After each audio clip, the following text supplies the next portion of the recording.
సోమవారము 2024 13వ తారీఖు ప్రతి ఒక్కరు కూడా ప్రతి హిందువు కూడా దయచేసి ఎలక్షన్లో పాల్గొనాల్సిందిగా కోరుకుంటున్నాను.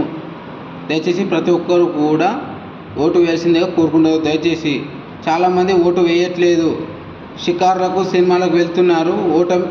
పోలింగ్లో పోలింగ్ బూత్లో మాత్రం ఎవరు రావట్లేదు. పోలింగ్ శాతం బాగా తక్కువ ఉంది, మనం చూస్తున్నాము. దయచేసి ప్రతి ఒక్కరు కూడా ప్రతి ఒక్కరు కూడా పోలింగ్ బూత్లో రావాల్సిందిగా కోరుకుని ప్రతి ఒక్కరూ ఓటు వేయాల్సిందిగా కోరుకుంటున్నాను. దయచేసి అలాగే మన హిందూ సోదరులకు ఒకటి విజ్ఞప్తి చేస్తున్నాను. దయచేసి మన హిందూ వ్యతిరేక పార్టీలకు మాత్రం ఓటు వేయకండి. మొన్న బీఆర్ఎస్ ప్రెసిడెంట్ కేటీఆర్ గారు ఏమన్నారో మీ అందరికీ తెలుసు. జై శ్రీరామ్ అంటే మీకు కడుపు నిండుతుందా? జై శ్రీరామ్ అంటే ఉద్యోగాలు వస్తాయని అన్నారు. మరి 10 సంవత్సరాలు మరి కేసీఆర్ గారు పరిపాలించిండు. మరి ఎందరికి ఉద్యోగాలు ఇచ్చారో, ఎందరికి జాబులు వచ్చాయో చెప్పగలరా? ఇందులో అందరూ ఈ విషయం గమనించాలి.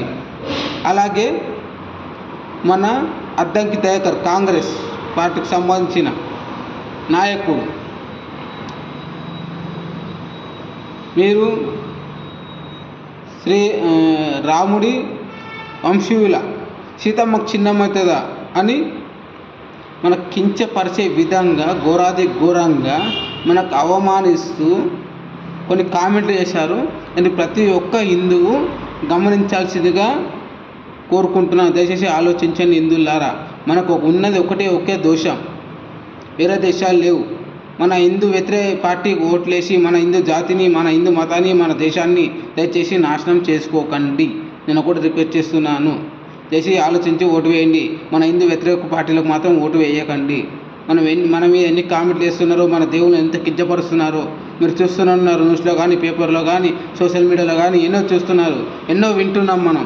దయచేసి ఆలోచించి ఓటు వేయాల్సిందేగా నా యొక్క మనవి. ఓకేనా? హిందూ సోదరులారా, హిందూ సోదరులకు ఒకటి చెప్తున్నాను, ఆలోచించి ఓటు వేయండి. దయచేసి మన హిందూ వ్యతిరేక పార్టీలకు మాత్రం ఓటు వేయకండి.